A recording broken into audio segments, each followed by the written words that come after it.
Nothing, the company that makes one of the most beautiful and affordable Android phones you can buy, announced something really amazing today. A chat app that actually works directly with iMessage, built right into the Nothing phone too. It's never going to work. In a new video on YouTube, the CEO of Nothing talked about why they're doing what they're doing, and it really comes down to America. In America, Nothing noticed it sells its true wireless earbuds really well, and to Apple users. But when it comes to selling its phone, it's primarily Android users buying the Nothing phone too. And why is that? iMessage. If you're locked into Apple, iMessage is probably one of the great reasons why. Look, I'm not going to get into the debate on green bubble versus blue bubble. Let's just acknowledge it's real, it exists, it kind of sucks. So what Nothing is trying to do is overcome that obstacle. They worked with Sunbird to create a chat app for Nothing Phone 2 that will let you message your Android friends and let you message your Apple friends, and you'll appear to be on iMessage when you are contacting other iPhones in the world. You'll get most of the features like the dots that notify when someone's typing and group messaging and higher quality media, images and video and so forth. How are they pulling this off?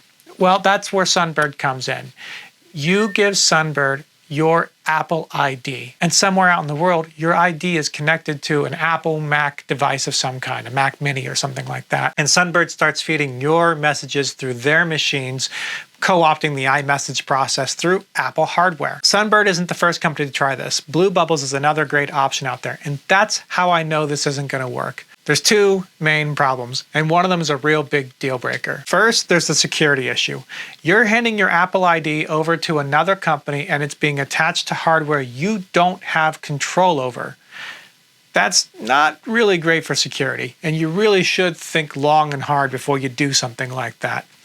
Now, Blue Bubbles lets you use your own Mac Mini, and you keep control over everything, so that's a little bit more secure. You do still have to jump through some hoops that makes the end-to-end encryption less secure, so it's still not perfect, but at least you theoretically have control over your data. But security isn't the reason I don't think this will work, even though you should be concerned about security. No, there's another problem. I have a Blue Bubble server. I went through all the effort to set up my Mac Mini, unlocked everything, degraded my security just to make sure all the iMessage features would work.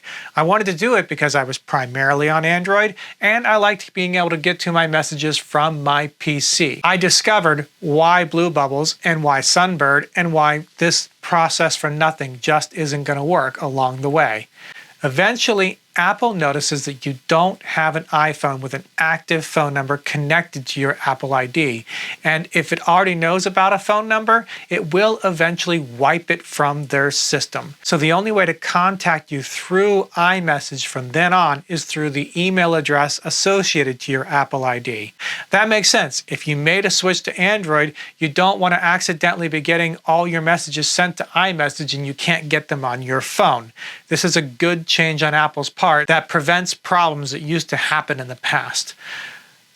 But it breaks Blue Bubbles because the primary way most people send an iMessage is by selecting their contact and with the associated phone number, not their email address. So even though I have a Blue Bubble server up and running, I don't get iMessages from anyone except my wife, who I've taught to select my email address. I can't get anyone else to do it. They just can't be bothered, and honestly, I can't blame them. So eventually, my Blue Bubble server did nothing. You know how I solved the Blue Bubble problem in the end? I got an iPhone and I connected my phone number to it, and it's worked ever since. I'm not trying to downplay what Nothing is trying to do here. I think it's good when companies attempt to solve problems. I think it's good when companies realize this is what our customers want, so we'll try and do something. I just don't think this is the solution. You are hurting your security, and in the long run, it's not going to stick. But I hope Nothing keeps trying. And I hope people keep putting the pressure on Apple, because Apple could solve this problem just by adopting RCS, which is the new standard that's been around for a long time that makes SMS work much better, and it would allow its users, its Apple customers, to have a better experience when contacting Android people. They're making the choice to give Apple fans a worse experience anytime they have the nerve to contact someone outside the Apple ecosystem. That's Apple's choice, not everyone else's.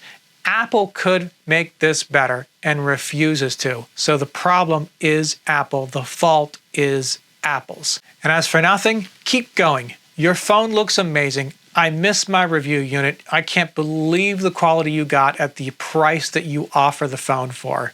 And for everyone else, thanks for sticking out to the end. I'd love it if you gave the channel a subscription, and I'll see you in the next one.